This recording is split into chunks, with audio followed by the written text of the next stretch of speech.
जीवन का हर क्षण निर्णय का क्षण होता है। प्रत्येक पद पर दूसरे पद के विषय में कोई निर्णय करना ही पड़ता है और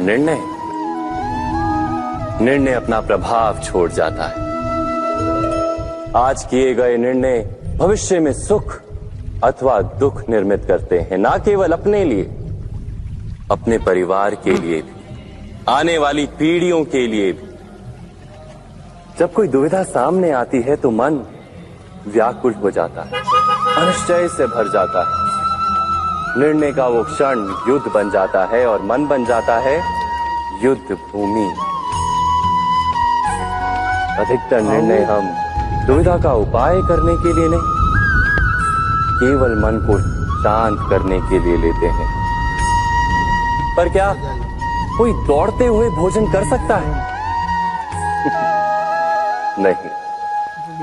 तो क्या युद्ध से जूझता हुआ मन कोई योग्य निर्णय ले पाएगा? वास्तव में शांत मन से जब कोई निर्णय करता है तो अपने लिए सुखद भविष्य बनाता है। किंतु अपने मन को शांत करने के लिए जब कोई निर्णय करता है तो वो व्यक्ति भविष्य में अपने लिए कांटों भरा वृक्ष लगाता है। स्वयं विचार कीजिएगा।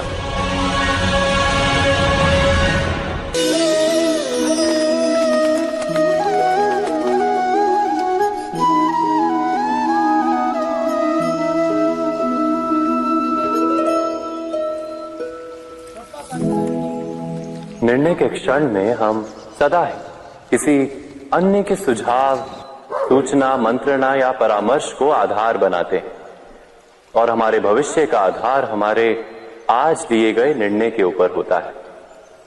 तो क्या हमारा भविष्य किसी अन्य के परामर्श, किसी अन्य के सुझाव का फल है?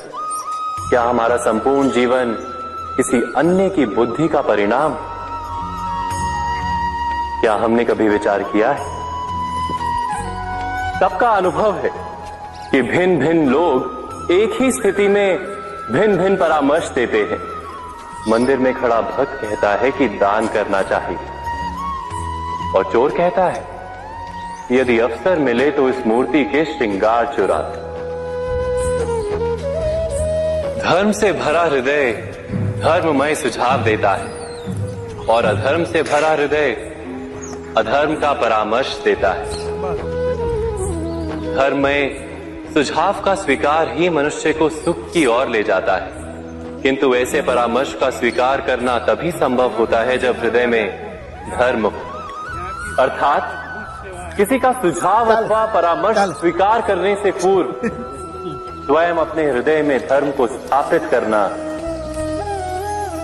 क्या आवश्यक नहीं? स्वयं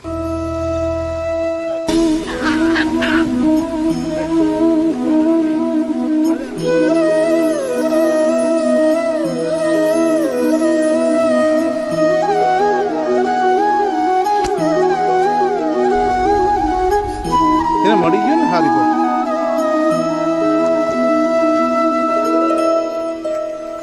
बोली गायन करो बोली बजना। भविष्य के आधार पर सब आज का निर्णय लेना चाहते हैं। भविष्य में सुख मिले, भविष्य सुरक्षित हो, ऐसे निर्णय आज लेने का प्रयत्न रहता है सबका। आप अपने जीवन को देखिए, क्या आपके अधिकतर निर्णय के पीछे भविष्य का विचार नहीं होता? और हो भी क्यों ना, अपने जीवन को सरल और सुखमय बनाने का प्रयत्न करने का अधिकार सबका है। पर भविष्य तो कोई नहीं जानता, केवल कल्पना ही की जा सकती है।